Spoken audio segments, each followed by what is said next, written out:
Time ఎంత చూడు correct గా.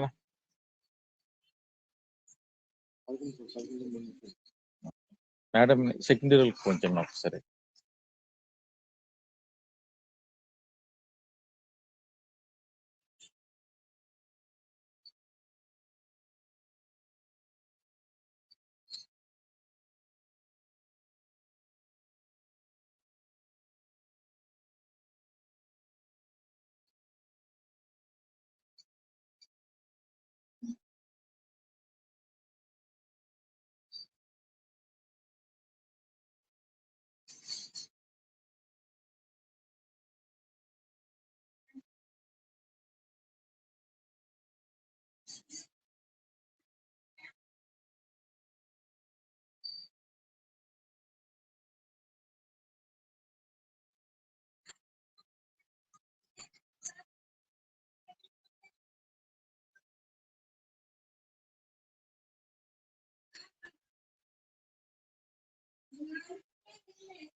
ఇప్పుడు మేడం మర్చిపోయాను, మన కమిషన్ పంపిణీ సర్క్యులర్ చూసా.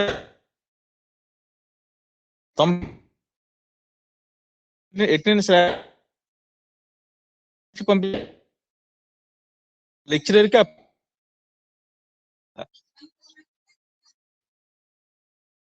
ఆ సర్క్యులర్ ఇచ్చాడు చూసారా? మనం ఎలా వచ్చి కిందకి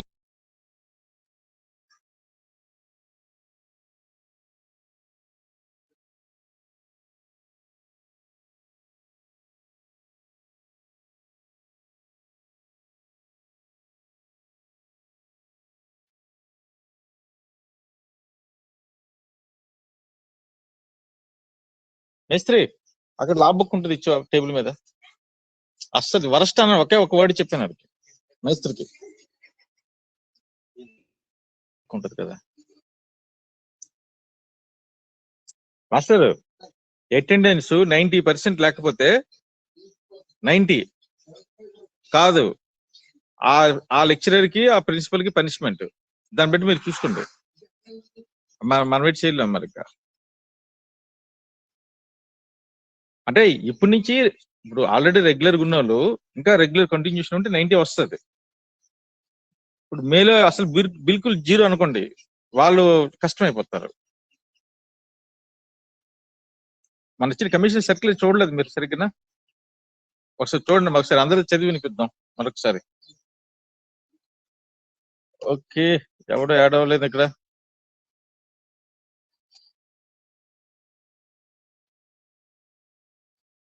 మేడం ఎవరు యాడ్ అవ్వలేదు మేడం. మీరు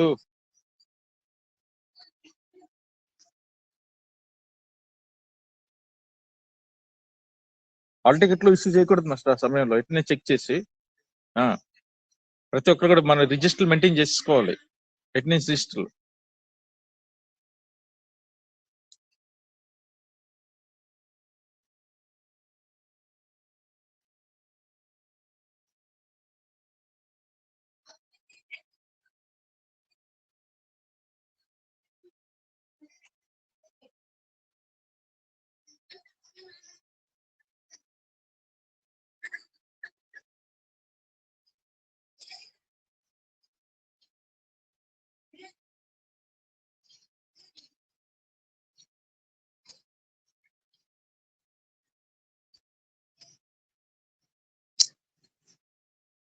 ఎవరు యాడ్ అవ్వలేదు ఎట్టింది?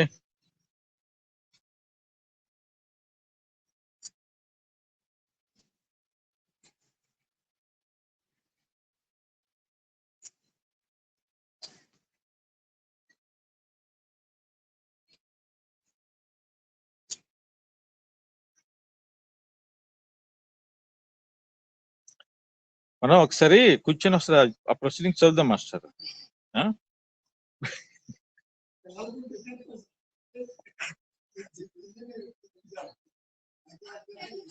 అంటే మనం ఏం చేసేది ఏం లేదు కదా మాస్టర్. అది ఇప్పుడు అవును,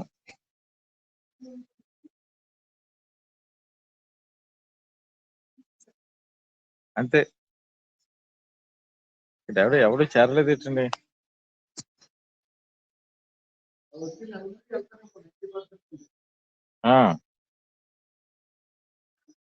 ఓకే.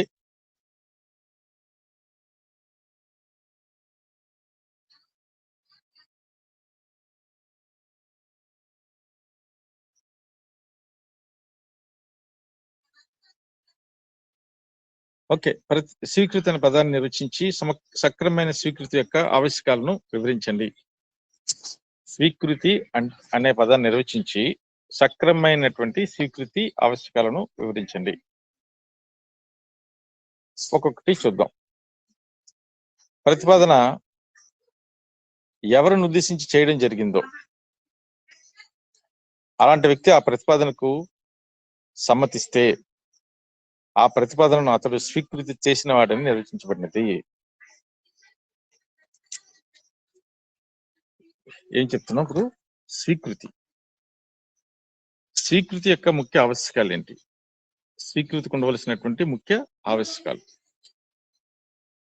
స్వీకృతి అనే పదాన్ని నిర్వచించాలి. దాని యొక్క ఆవశ్యకాల కోసం చూద్దాం. ప్రతిపాదన ఎవరిని ఉద్దేశించి చేయడం జరిగిందో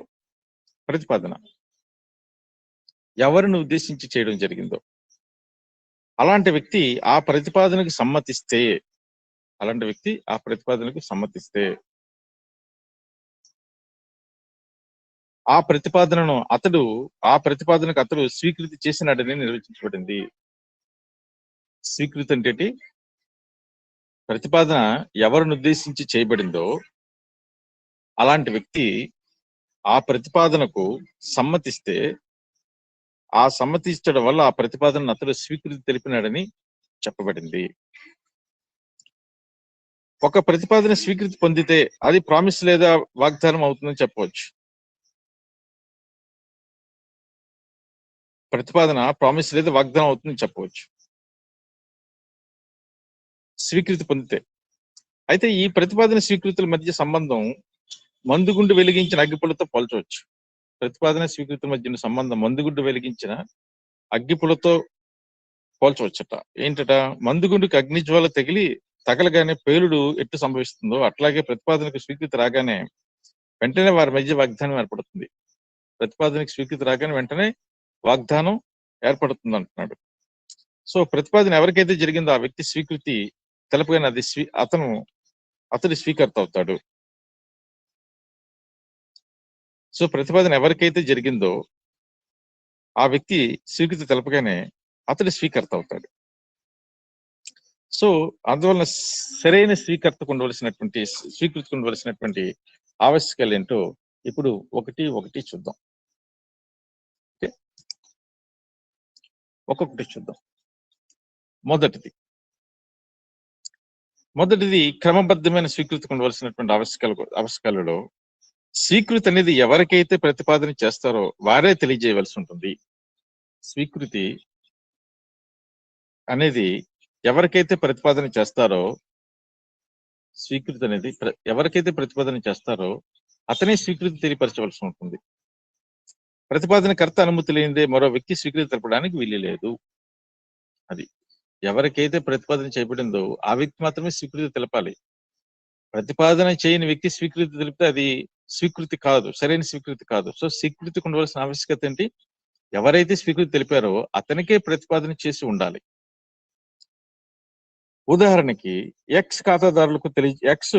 తమ ఖాతాదారులకు తెలియజేయగా తన వ్యాపారాన్ని వై అనే మేనేజర్కి అమ్మివేశాడు. తన ఖాతాదారులకు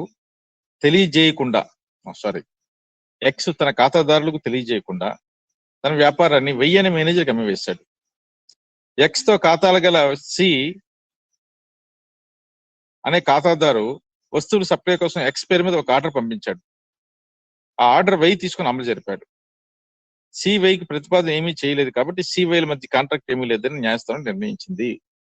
అది ఈ ఎగ్జాంపుల్. ఒకసారి ప్రతిపాదన ఎగ్జాంపుల్ ఒకసారి మీరు చూడండి.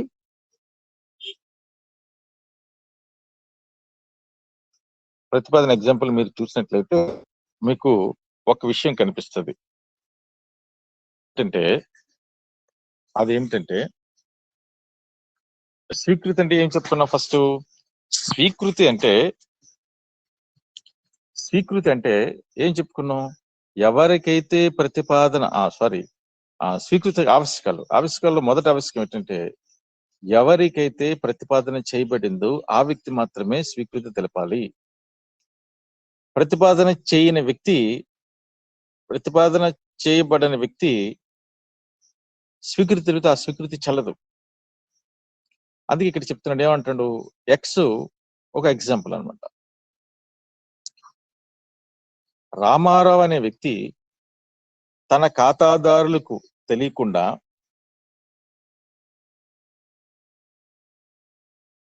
నాగేశ్వరరావుకి అమ్మేశాడు వ్యాపారాన్ని. ఏంటి? రామారావు తన ఖాతాదారులకు తెలియకుండా తన వ్యాపారాన్ని నాగేశ్వరరావుకి అమ్మేశాడు.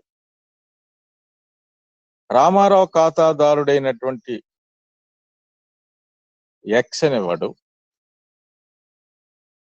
రామారావుకి ఆర్డర్ ఇచ్చాడు. ఒక ఆర్డర్ పంపించాడు, నాకు పలానా సరుకులు కావాలని. ఆ ఆర్డర్ తీసుకుని వై సరుకులు పంపించాడు.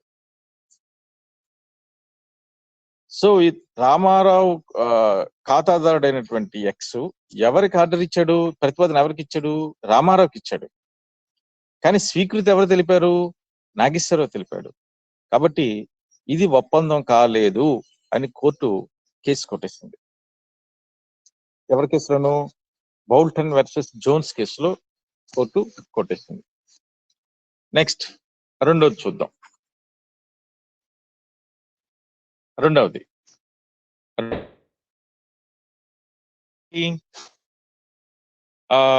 స్వీకృతి ఉండాలి. స్వీకృతి ఎలాగ ఉండాలి?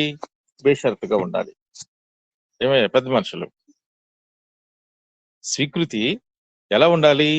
సక్రమంగా ఉండాలి, బేషరతుగా ఉండాలి, అన్కండిషనల్ గా ఉండాలి. కండిషనల్ గా ఉండకూడదు. ప్రతిపాదన నిబంధన మాత్రం మార్పు ఉన్నట్టు. అందుకే స్వీకృతి సమగ్రంగాను బేషరతుగా ఉండాలి. ప్రతిపాదన నిబంధనలో ఏ మార్పు ఉన్నప్పటికీ ఆ స్వీకృతి చెల్లదు. ఉదాహరణకి ఇక్కడ ఎగ్జాంపుల్ చెప్పాడు. ఎగ్జాంపుల్ చెప్పిన తర్వాత మరొకసారి మీకు డీటెయిల్ గా వివరిస్తాను. ఎగ్జాంపుల్ ఏంటి? ఎక్స్ తన స్కూటర్ ని 4,000 రూపాయలకు బైక్ అమ్మడానికి ప్రతిపాదన చేశాడు. ఎక్స్ 4,000 రూపాయలకి తన స్కూటర్ ని అమ్మడానికి ప్రతిపాదన చేశాడు వైకి. వై ఆ ప్రతిపాదనకు స్వీకృతి తెలిపి 3,000 రూపాయలు ఇచ్చి సాయంత్రానికి మిగతా 1,000 రూపాయలు చెల్లిస్తానని వాగ్దానం చేశాడు. స్వీకృతి సక్రమంగాను బేషరతుగాను లేదు కాబట్టి అది వారి మధ్య కాంట్రాక్ట్ లేదు. ఇది స్వీకృతి సక్రమంగా బేషరతుగా ఉండాలియా. స్వీకృతి సక్రమంగా బేషరతుగా లేకపోతే ఆ స్వీకృతి సరి అయిన స్వీకృతి కాదు. ఉదాహరణకి ఎక్స్ తన స్కూటర్ ని 4,000 రూపాయలకు వైకి అమ్ముతానని చెప్పాడు. ఎక్స్ అని చెప్పాడు, 4,000 రూపాయలకు తన స్కూటర్ అమ్ముతానని ప్రతిపాదన చేశాడు. వై స్వీకృతి తెలిపి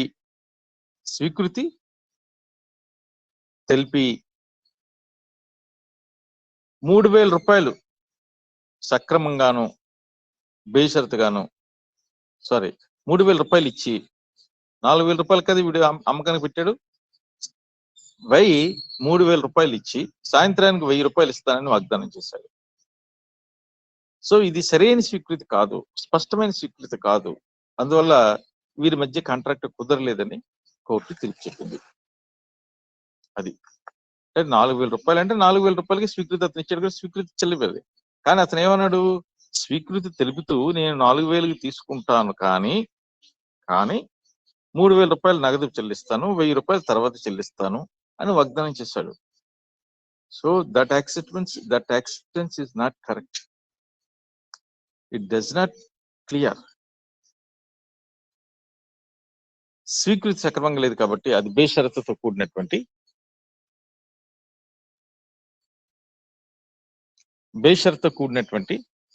షరతు కాబట్టి వారి మధ్య కాంట్రాక్ట్ కుదరలేదు. నెక్స్ట్ మూడవది ఫలానా పద్ధతిలో. సో మొదటిది ఏమనుకుని చెప్పాం, స్వీకృతి ఎవరికి ఉద్దేశించబడిందో వారు మాత్రమే స్వీకృతి తెలపాలి. First condition.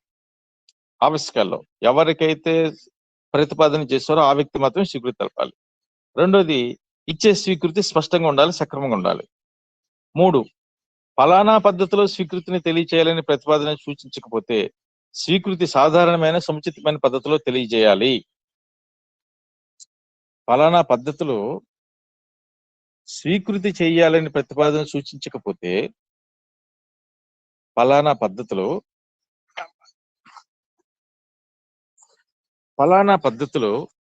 స్వీకృతి తెలపాలని సూచించకపోతే సాధారణమైన సముచితమైన పద్ధతిలో తెలియచేయొచ్చు. స్వీకృతి సాధారణమైన సముచితమైన పద్ధతిలో స్వీకృతి తెలపచ్చు. నెక్స్ట్, ప్రతిపాదనకర్త స్వీకృతి పద్ధతిని నిర్ణయించకపోతే సాధారణ సముచితమైన పద్ధతిలో స్వీకృతి తెలియజేయాలి. అలాగే ప్రతిపాదనకర్త ఫలానా పద్ధతిలో ఇచ్చిన స్వీకృతి సందేహం ఏమాత్రం లేదు. స్వీకృతి తెలియజేయాలని నిర్ణయిస్తే ఆ విధంగా ఇచ్చిన స్వీకృతి సక్రమమైన స్వీకృతి అనడంలో సందేహం ఏమాత్రం లేదు. ఉదాహరణకు ప్రతిపాదనకర్త టెలిగ్రామ్ ద్వారా స్వీకృతి తెలియజేయాలని నిర్ణయిస్తే స్వీకర్త తన స్వీకృతిని ఒంటరి ద్వారా తెలియజేస్తే ఆ ప్రతిపాదన స్వీకృతి కాదు. అది ఇది ఇక్కడ మీరు అబ్జర్వ్ చేయవలసిన పాయింట్ ఏంటంటే,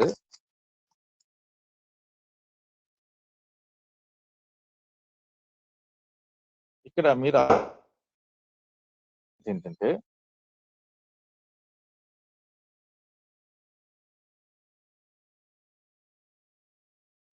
అబ్జర్వ్ చేయవలసిన పాయింట్స్ ఏంటంటే,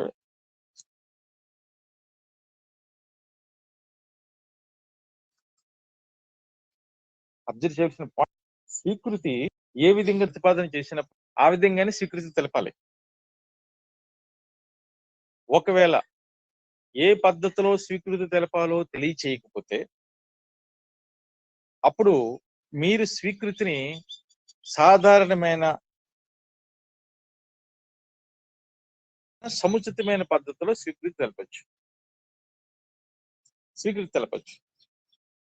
ఉదాహరణకి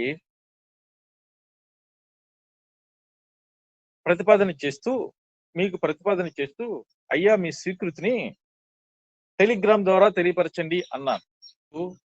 ఆ స్వీకృతిని ఈమెయిల్ ద్వారా తెలియపరిచారు.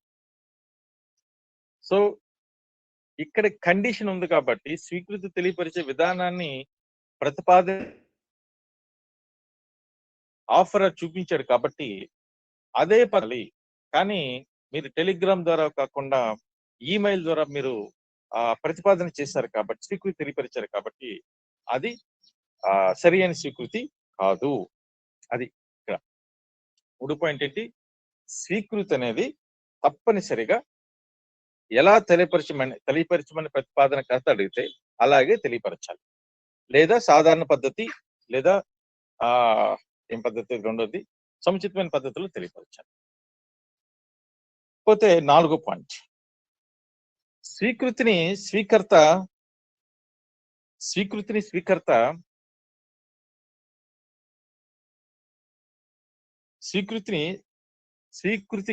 తెలియచేయాలి.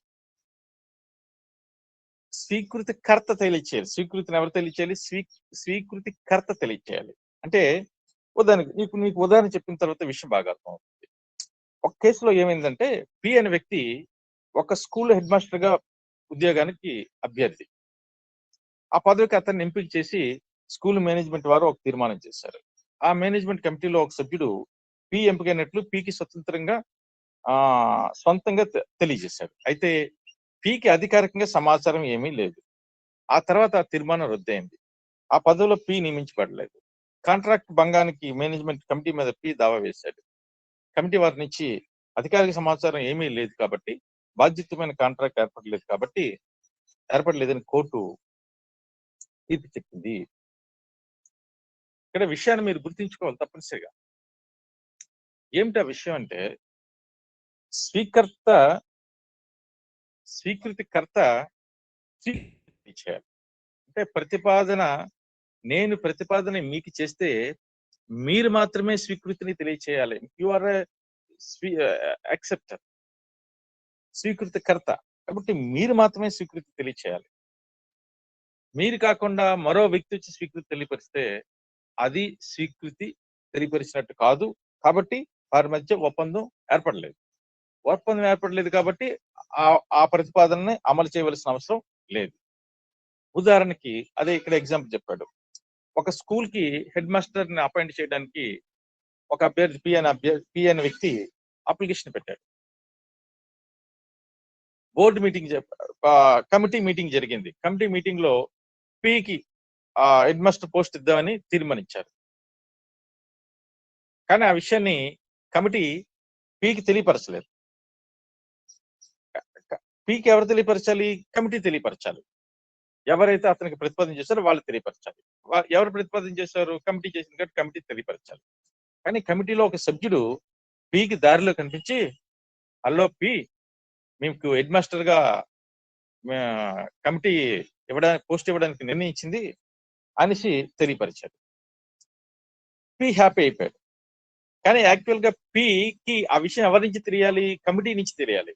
అనివార్య కారణాల వల్ల కమ్యూనికేషన్ జరగలేదు. అంటే అతనికి అపాయింట్ చేస్తున్నాడు.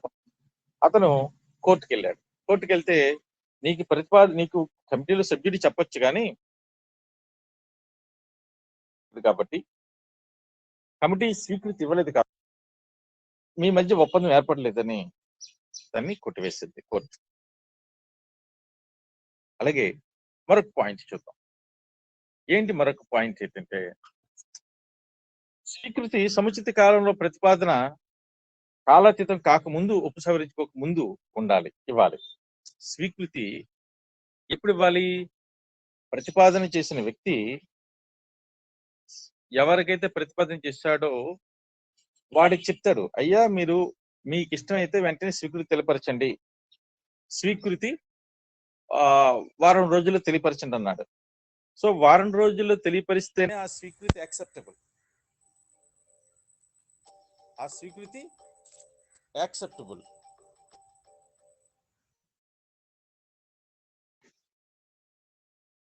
ఆ స్వీకృతి యాక్సెప్టబుల్. అలా కాకపోతే ఆ స్వీకృతి యాక్సెప్టబుల్ కాదు. అంటే ఇక్కడ ఏంటి? స్వీకృతికి ఒక సర్టెన్ టైం ఇచ్చాడు కాబట్టి ఆ సముచిత టైం లోపల తెలియపరచాలి. టైం దాటిన తర్వాత ఆ స్వీకృతి చెల్లుబాటు కాదు. ఆ స్వీకృతి చెల్లుబాటు కాదు. నెక్స్ట్ 5. దీనికి ఎగ్జాంపుల్ కావాలంటున్నారా?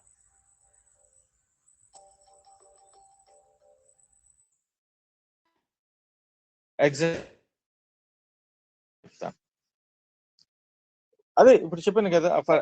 ఫర్ ఎగ్జాంపుల్ అంటే నేను మీకు చెప్పాను, మీరు అప్లికేషన్ మీరు జాయిన్ అవ్వాలనుకుంటే వారం రోజుల్లో మీ అభిప్రాయం తెలియపరచండి అన్నాం. మీరు వారం రోజులు దాటిపోయిన తర్వాత, అంటే 7 రోజుల తర్వాత 8 రోజు మీ అభిప్రాయం తెలియపరిచారు అనుకోండి, సో మీతో ఒప్పందం జరగలేనట్టే, ఆ కాంట్రాక్ట్ ఏర్పడలేనట్టే. నెక్స్ట్ స్వీకృతి అయిపోయింది. తర్వాత 6వ పాయింట్ ఏంటో చూద్దాం. స్వీకృతిని ప్రతిపాదన తర్వాతనే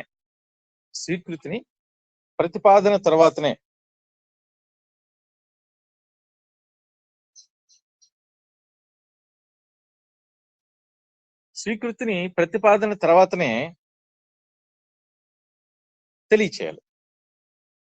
ప్రతిపాదన ముందుగానే తెలియచేయరాదు. అది ప్రతిపాదన స్వీకృతి ఎప్పుడు తెలియపరచాలి? ప్రతిపాదన వచ్చిన తర్వాత స్వీకృతి తెలియపరచాలి. ప్రతిపాదన రాకుండా స్వీకృతి తెలియపరచకూడదు. అలా స్వీకృతి తెలియపరిస్తే ఆ స్వీకృతి చెల్లదు కాబట్టి అగ్రిమెంట్ అవ్వదు కాబట్టి ఒప్పందం లేదు కాబట్టి అది నెరవేరదు. అది నెక్స్ట్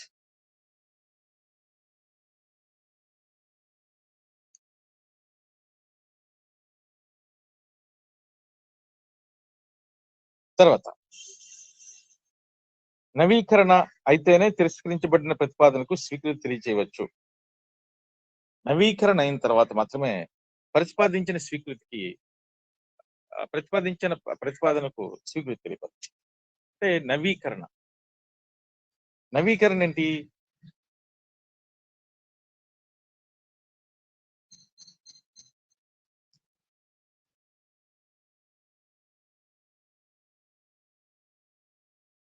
ఒకసారి ప్రతిపాదన చేసిన తర్వాత ఆ ప్రతిపాదనను తిరస్కరిస్తే, నవీకరణ చేసిన తర్వాత అంటే మార్పులు చేర్పులు చేసిన తర్వాత దానికి ఆ దానికి స్వీకృతి తెలియజేయవచ్చు. తెలియజేయవచ్చు. స్వీకృతి ఉండవలసినటువంటి లక్షణాలు. మరొకసారి స్వీకృతి ఉండవలసిన ఆవశ్యకాలు అన్ని పాయింట్స్ మళ్ళీ మీకు వివరంగా చెప్తాను. మీరు జాగ్రత్తగా ఆలకించండి.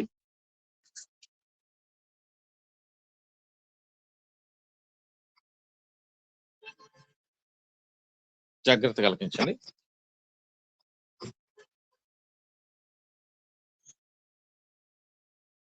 పాయింట్ 1 ఒకటి, స్వీకృతి అనేది ఎవరికైతే ప్రతిపాదన జరిగిందో ఆ వ్యక్తి మాత్రమే స్వీకృతి తెలియపరచాలి. ఎవరికైతే ప్రతిపాదన జరిగిందో వారు మాత్రమే స్వీకృతిని తెలియపరచాలి. 2, స్వీకృతి సక్రమంగా బేషరతుగా ఉండాలి. స్వీకృతి సక్రమంగా బేషరతుగా ఉండాలి. 3, తెలియచేయాలని ప్రతిపాదన సూచించకపోతే సరైన పద్ధతిలో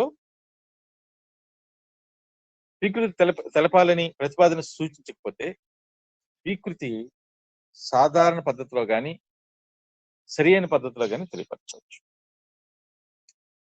నెక్స్ట్ 4, స్వీకృతిని స్వీకర్త తెలియచేయాలి.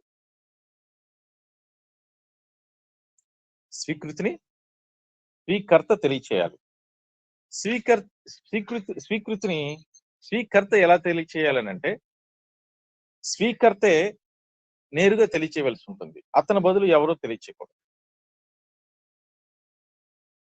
నెక్స్ట్, స్వీకృతి సముచిత కాలంలో ప్రతిపాదన కాలాతీతం కాకముందు తెలియపరచాలి.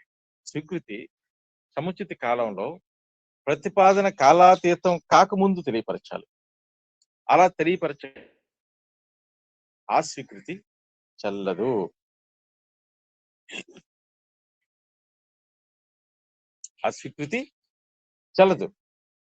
నెక్స్ట్, స్వీకృతిని ప్రతిపాదన తర్వాతనే తెలియచేయాలి.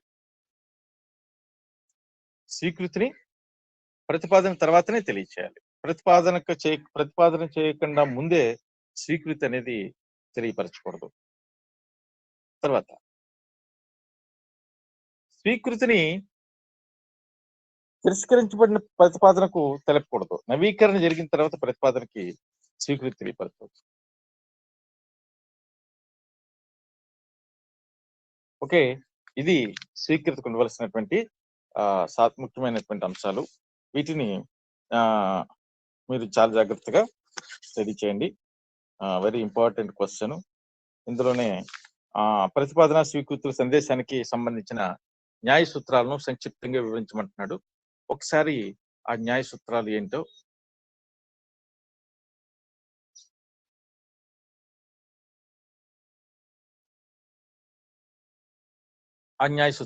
చూద్దాం. ఒకసారి ప్రతిపాదన స్వీకృతుల సందేశానికి న్యాయ సూత్రాలను వివరించమంటున్నాడు. చూద్దాం. ఒకటి, ప్రతిపాదనకు సందేశం అంటే కమ్యూనికేషన్ ఆఫ్ ఆఫర్ అంటాం. సందేశం పూర్తి కాని ప్రతిపాదనకు చట్టబద్ధత ఉండదు. ప్రతిపాదన సందేశం పూర్తి కానిదే దానికి స్వీకృతి అవకాశం ఉండదు. కాబట్టి ప్రతిపాదన ఆఫరీకి తెలిపిన వెంటనే ప్రతిపాదన సందేశం పూర్తవుతుంది. అంటే అర్థమైందండి? ప్రతిపాదన సందేశం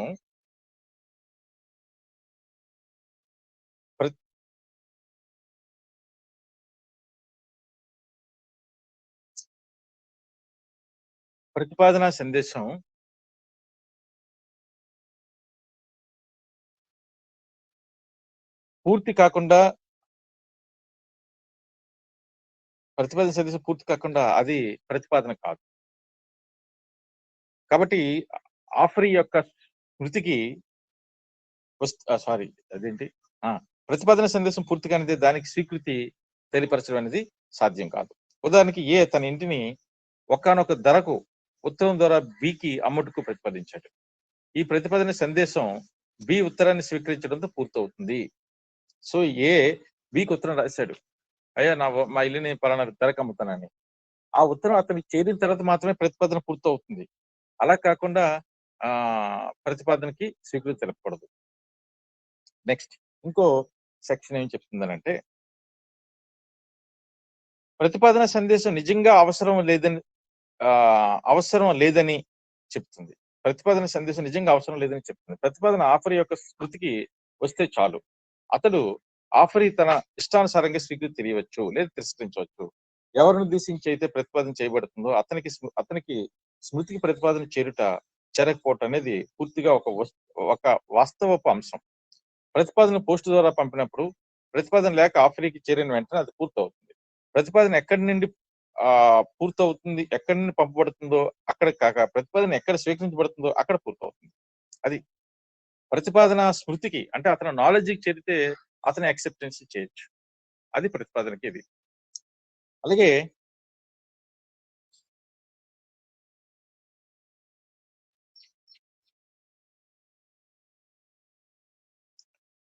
అలాగే స్వీకృతి సందేశం.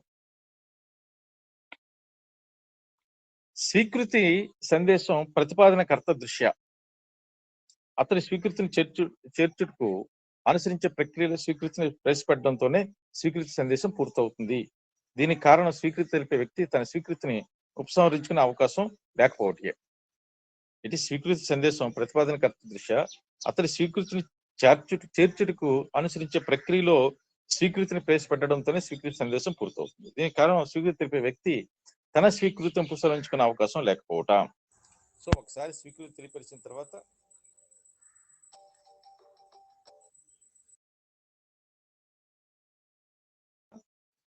ఆ సందేశం పంపిన తర్వాత అతను అది. నెక్స్ట్ అంటే ఉదాహరణకి ఏ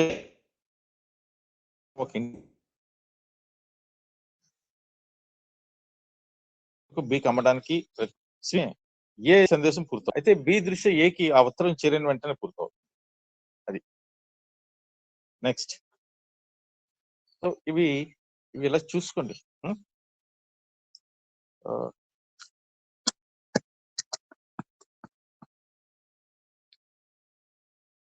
సో ఇంపార్టెంట్ క్వశ్చన్ చూడండి. రేపు మరో ఇంపార్టెంట్ క్వశ్చన్ చెప్దాం. మరొక ఇంపార్టెంట్ క్వశ్చన్ ని చూద్దాం. ప్రతిపాదన స్వీకృతి కాలదోషం ఇవన్నీ మీరు చూడండి.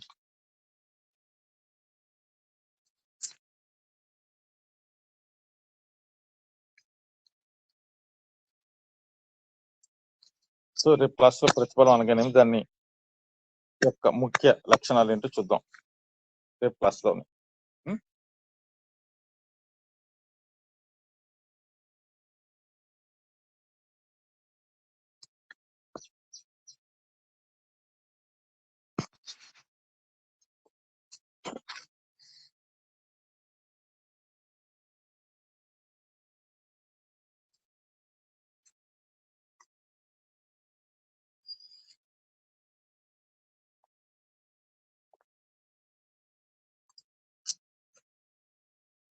స్వీకర్త. సో పిల్లలు మీరందరూ కొంచెం బాగా చదవాలమ్మా, కష్టపడాలి. నెక్స్ట్ మీకు అటెండెన్స్ 90% కానీ లేకపోతే పరీక్ష పంపించొద్దు అనేసి పై అధికారులు చెప్తున్నారు. కాబట్టి 90% అటెండెన్స్ వచ్చేటట్టు చూసుకోండి. ఎవరు క్లాసులకు మిస్ అవ్వకండి, తర్వాత ఇబ్బంది పడకండి. అది పరిస్థితి.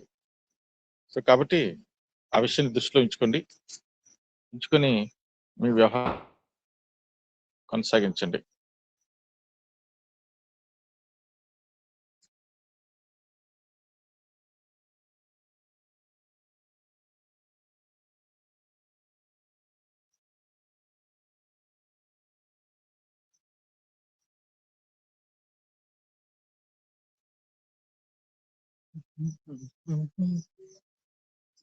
సరే ఒక్క నిమిషం వస్తూ ఉండండి.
ఇది మేడం యూనివర్సిటీనా?